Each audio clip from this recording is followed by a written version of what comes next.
Today's video is going to be around shipping containers. This is to track where your goods are, what's coming in on the shipping container, time of arrival, departure times, all those sorts of things. So first things first, let's go ahead and actually create our shipping container. This is going to be done within the purchases module, and we are going to go click on shipping containers. Below that is the relevant list for shipping containers. So if you have multiple shipping containers, you can go ahead and view those within the shipping container list. But let's go ahead and create a new one by clicking on this button here. This is going to open up a shipping container card, and this is where you're going to proceed to fill out all the relevant information. So the container's name, Big Blue, and container number if there is one, the dimensions, the container size, so 10 meters by 10 meters or whatever it is, the vessel's name, so let's call it Marine, the status of the shipping container, so is the container available, is it unavailable, has it been booked, what's going on with the shipping container. So we're just going to say it's available for now, or temporary, or whatever. Estimated time of departures and arrivals, we don't have any yet, so we're not going to set those in. And the departure point and the arrival point, so I mean what location is it coming in or going out, so we can say or wherever to Cape Town. So there we go, there's our first shipping container. We're going to give it a name, Big Blue, container number if there is one, container size, the vessel name, status of that, arrival point, departure points. So go ahead and hit save. If we now go ahead and open our shipping container list, click all, there is our shipping container Big Blue. If we go ahead and double click on that, we can see the information that makes that up. So again, double click on any of the shipping containers, you can see what makes the shipping container up.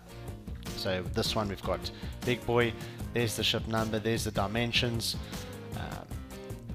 that's the vessel's name, arrival point, departure point, and so on.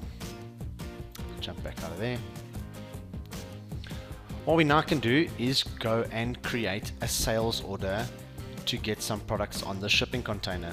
Again, what feeds back to a shipping container is going to be your purchase orders from your sales orders and from your invoices. So, but we're going to go ahead and start off from a sales order. So let's go ahead and select a customer. We're going to say Apple Corp, and we're going to give them, let's say, oh no, let's give them some apples, and they want 50 apples, as do people want on a shipping container. So we can now go ahead and scroll down these tabs and look at the shipping container name. As we can see, there is no shipping container name attached to this sales order, so we can go ahead and save that. Fold. If we jump into our sales order express list, there we can see our customer name Apple Corp and the products that they're going to get some apples. So we can go ahead and now copy this to Smart and make a purchase order out of this. So the best way of doing that is by clicking copy to Smart here. Yes, I'm sure. And this is going to create our Smart order. So this is where we can see the product name, the quantity, so we're going to purchase 50 of them, we're building none, the available quantity, the description, the supplier for this product is going to be Coke, and the costs included. So we're going to go ahead and click create our purchase order. I'm going to click show so that when we create this purchase order, it'll show up automatically. So there we go, there's our purchase order, and there's our product attached to it. Again, no shipping container added to this, but we're going to go ahead and save this. We can see the purchase order is in back order. We have not received any of the goods yet, so we're going to simply just go ahead and save this purchase order. there. In order for your shipping containers to work effectively, they have to be linked up with the supplier, and what I mean by that is if we jump into purchases, and our supplier for that product was Coke. Go into the supplier card, go in under general, and make sure that this button is clicked here, show in ship containers. This will allow the shipping container to see this supplier. So go ahead and make sure that is clicked. Jump back out again. What we're going to do now is within the shipping container, we're going to say it was Big Blue.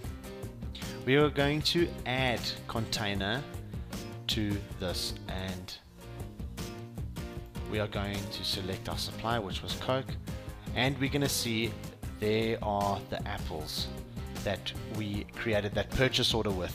So we are going to go ahead and add the selection. You can add multiple selections for this. This is not limited to one, but for this exercise we're just going to load this one product.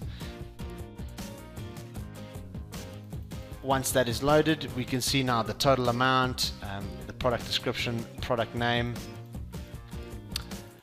There's been no landed costs incurred at this moment, but we will get into that shortly. So we can see all the relevant information is loaded, order date, supplier, customer job, and so on. So I'm going to go ahead and save that. Just jump back out. If we now go back into the sales order that we created earlier, Apple Corp, and we scroll down to shipping container, we can now see a shipping container has been allocated for the sales order and purchase order. So for this product, this shipping container has been allocated Big Blue. Go ahead and save that. Jump back out. The supplier has now phoned us, and they have given us a estimated time of departure, so say today, and the estimated time of arrival. Go ahead and save that. So now we have the estimated time coming in. This also works within the point of sale. So if we go into point of sale and we say our apples, if we double click on this product, this will take us to the product status. So we can see how many is available, how many has been allocated in different departments if there is any, and the shipping container. So we can see that there is a shipping container attached to this product. What is its arrival time? What is its estimated departure time as well? So that's a great way of tracking what your status is of your certain products. Cash. What we can now do is we are going to add some delivery duties for this product, and how we're going to do that is we are going to create a bill for it. So let's go ahead and create a bill for this product and attach it to that container. I'm going to say Officeworks, and we're going to say deductions paid for X amount. Again, no shipping container related, so we're going to add the shipping container that is related for this bill, and we're going to add Big Blue to that. So we're going to say we can choose whatever account we want from here, or whatever description, whether it's a delivery fee or getting the goods from the container to where it's going. You can add those fees. We're just going to leave it as deductions paid, and we're going to bill that amount for 1,000. Go ahead and save that. If we now jump back into our shipping container, Big Blue, and again, when adding or importing costs for a shipping container from within a purchase order, and then applying these costs like creating a bill, you would be doubling up on that. So don't apply import costs to a purchase order within a shipping container. Again, you will double up on that. Simply just import costs from within here. This will load that bill that we created, so a delivery fee or whatever it may be, and we apply this by clicking this apply button and selecting OK. We can now see that that bill has been added, and we can see that the landed cost percentage has changed.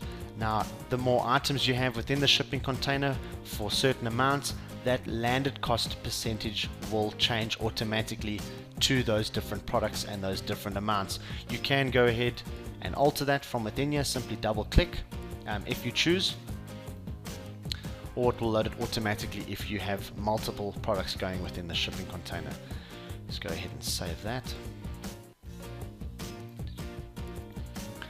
If we now jump into a product, jump into any product, we can say the apples again, or whatever product it may be, it will then work out an average cost over the last cost and over the landed cost. So whatever product you may be in, whether it's a food or materials or whatever kind of product you have within your company, and you do have shipping containers and landed costs attached to that, it'll work out an average cost over your last cost and over the landed cost for that product. So bear that in mind.